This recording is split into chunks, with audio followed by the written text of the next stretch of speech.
J'ai été le premier à lever des barrières d'autoroute en 2009. J'ai été le premier à m'élever contre le racket de sociétés autoroutières. En 2012, dans l'indifférence générale à l'élection présidentielle, j'avais proposé une baisse des taxes quand le prix du baril augmente pour qu'il y ait une TIPP flottante, qu'on évite d'accabler les automobilistes. Je n'ai cessé d'alerter sur le fait que l'automobile, la voiture, est un moyen de travail des Français. Et donc, je n'ai aucun complexe à être à leur côté parce qu'ils savent que je les ai toujours défendus, que j'ai toujours proposé des mesures simples qui éviteraient ce dont vous venez de parler. C'est ça l'enjeu. C'est pas, vous savez, les gens n'ont pas été dans la rue par plaisir. Ils l'ont été parce que Emmanuel Macron leur tape dessus depuis 1 an, durement. Et j'entendais les commentaires à l'instant, une conversation intéressante entre vos experts ou journalistes, avec des choses très justes qui étaient dites. Mais on oublie quand même hausse de la CSG, des indexations des pensions de retraite, des indexations des pensions de famille, des prestations familiales, hausse des taxes, hausse du forfait hospitalier. Enfin, ce sont les classes moyennes et populaires qui ont été accablées par Emmanuel Macron. Et maintenant, il s'étonne que les gens soient pas contents. Récupération parce que il y a cet appel qui a été lancé sur les réseaux sociaux pour bloquer Paris samedi prochain et on découvre que celui qui a lancé cet appel c'est un responsable de votre mouvement Debout la France dans le Tarn, c'est Franck Buller. Alors bon, là on n'est plus avec des citoyens apolitiques dans une démarche spontanée, on est quand même dans un appel politique. Non. Non, parce que Franck Buller l'a fait à titre personnel en tant que gilet jaune et on a énormément d'adhérentes de Debout la France qui sont gilets jaunes, mais il y a beaucoup de gilets jaunes qui sont de gauche, qui sont de droite, qui sont d'ailleurs, qui n'appartiennent à aucun parti et je n'ai jamais dit que les gilets jaunes c'était Debout la France uniquement, loin de là.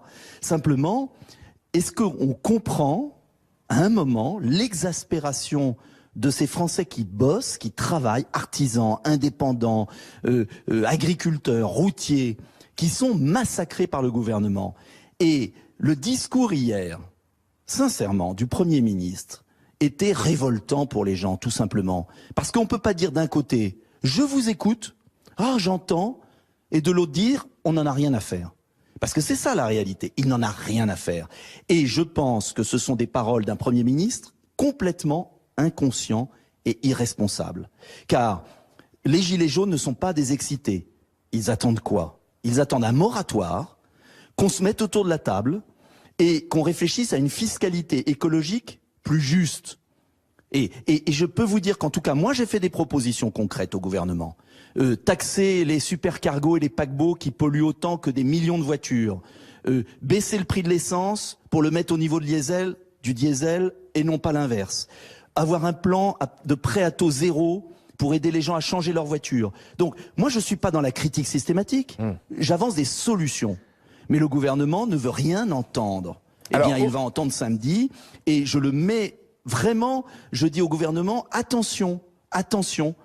Vous pouvez pas écorcher un peuple et vous plaindre qu'il proteste. Samedi, vous serez donc place de la Concorde à Paris ?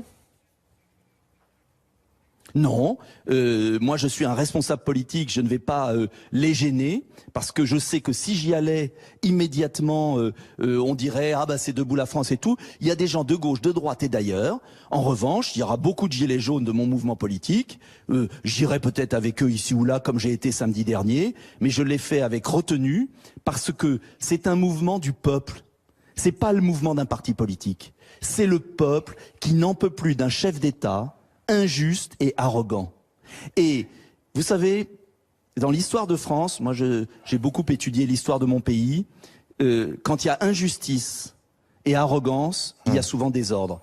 Et je dis au gouvernement, s'il veut éviter le désordre, et moi je tiens à l'ordre, eh bien il faut qu'il répare l'injustice et qu'il fasse preuve d'humanité.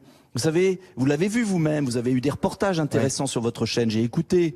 Les gens se sentent, humiliés. Et c'est jamais bon, un peuple humilié. Alors qu'est-ce que ça coûte ? Il ne s'agit pas de céder, il s'agit de comprendre ça coûte quelques milliards quand même. Mesures. Il y a des mesures à prendre. Merci mais qui Nicolas. est-ce qui a dépensé 5 milliards pour quelques privilégiés ? Non, mais attendez, qui est-ce qui a dépensé 5 milliards pour une infime minorité de Français ? Qui est-ce qui a dépensé 2 milliards pour l'Union européenne ? C'est pas moi, c'est Monsieur Macron. Donc il prend l'argent sur le peuple pour le donner à quelques minorités. Eh ben ça passe pas dans un pays attaché à l'égalité. Merci Nicolas Dupont-Aignan, merci d'avoir été en direct ce soir dans BFM Story, 17h29.